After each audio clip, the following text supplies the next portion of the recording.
यीशु मसीह का जीवन और सेवा और प्रेरणादायक कहानी।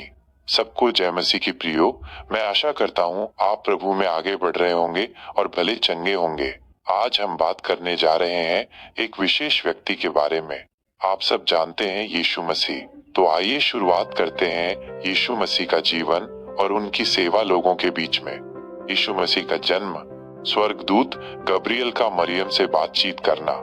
बहुत समय पहले एक छोटे से गांव नासरत में एक युवती रहती थी। उसका नाम मरियम था।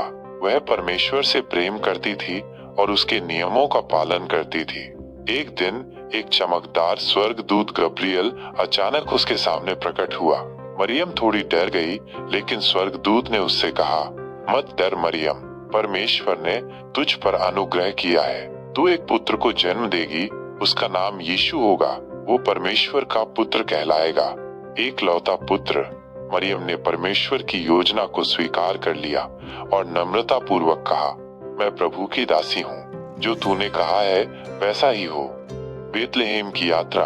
कुछ समय बाद रोमी सम्राट ने आदेश दिया कि हर व्यक्ति को जनगणना के लिए अपने पैतृक नगर जाना होगा। मरियम और उसका मंगेतर यूसुफ बेतलेहम की ओर रवाना हुए। ये एक लंबा और थकाऊ सफर था। मरियम एक गधे पर बैठी थी और यूसुफ पैदल साथ चल रहे थे।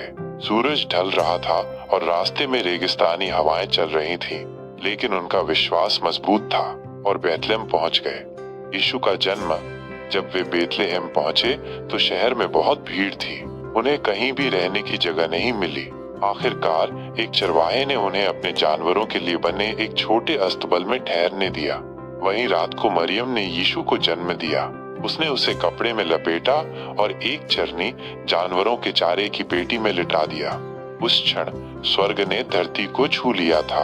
प्रभु का पुत्र जन्मा था। उसके बाद स्वर्गदूत गडरियों को सूचना देते हैं।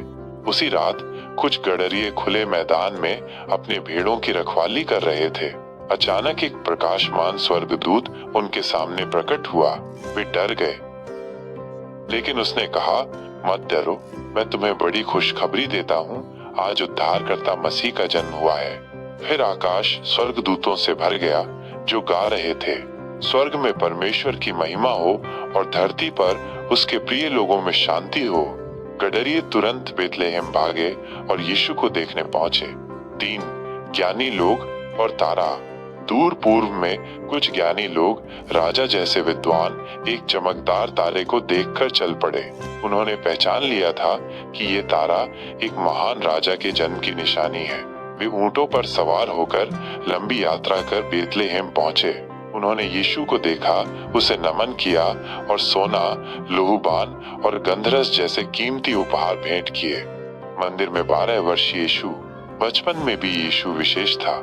एक बार जब यीशु 12 वर्ष का था, वह यरूशलेम के मंदिर में गया। वहां उसने धार्मिक गुरुओं और विद्वानों से प्रश्न पूछे और उत्तर दिए। सब लोग उसकी समझ और ज्ञान देखकर आश्चर्यचकित रह गए। यीशु ने उन्हें बताया कि वो अपने पिता के काम में व्यस्त है, यानी स्वर्गीय पिता परमेश्वर के। यीशु का बपतिस्मा। जब यीशु करीब 30 साल के थे, उन्होंने अपने सेवा काल की शुरुआत की। वो यरदन नदी में गए, जहाँ यूहन्ना बपतिस्मा देने वाला लोगों को बपतिस्मा दे रहा था। यीशु ने भी बपतिस्मा लिया। जैसे ही वो जल से बाहर आए, स्वर्ग खुल गया और पवित्र आत्मा कबूतर के रूप में उतरी। एक आवाज आई, यह मेरा प्रिय पुत्र है, जिससे मैं प्रसन्न हूँ। जंगल में परीक्षा। इसके बाद यीशु 40 दिन तक जंगल में उपवास और प्रार्थना करने गए। वहाँ शैतान ने उन्हें कई बार बहकाने की कोशिश की, रोटी, शक्ति और वैभव का लालच देकर, पर यीशु ने हर बार पवित्र शास्त्र का उपयोग कर उसे उत्तर दिया और जीत प्राप्त की। पहाड़ी उपदेश। यीशु ने लोगों को सिखाने की शुरुआत की। एक बार वो एक पहाड़ी पर चढ़े और बड़ी भीड़ ने उन्हें घेर लिया। वहाँ उन्होंने प्रसिद्ध पहाड़ी उपदेश दिया। धन्य है वे जो दीन है आत्मा में, क्योंकि स्वर्ग का राज्य उन्हीं का है।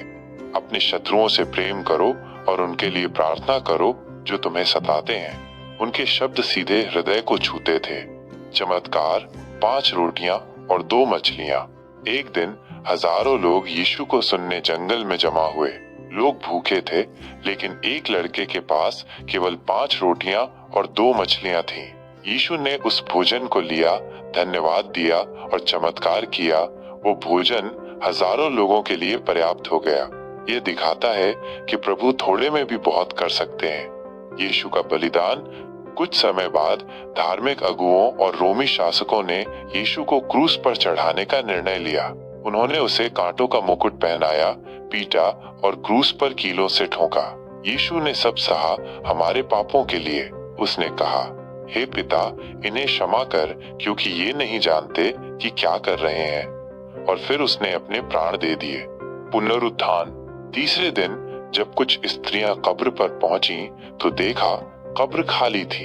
एक स्वर्गदूत ने कहा, तुम जीवित को मरे हुओं में क्यों ढूंढती हो? वो जी उठा है। फिर यीशु ने खुद मरियम मगदलीनी को दर्शन दिए।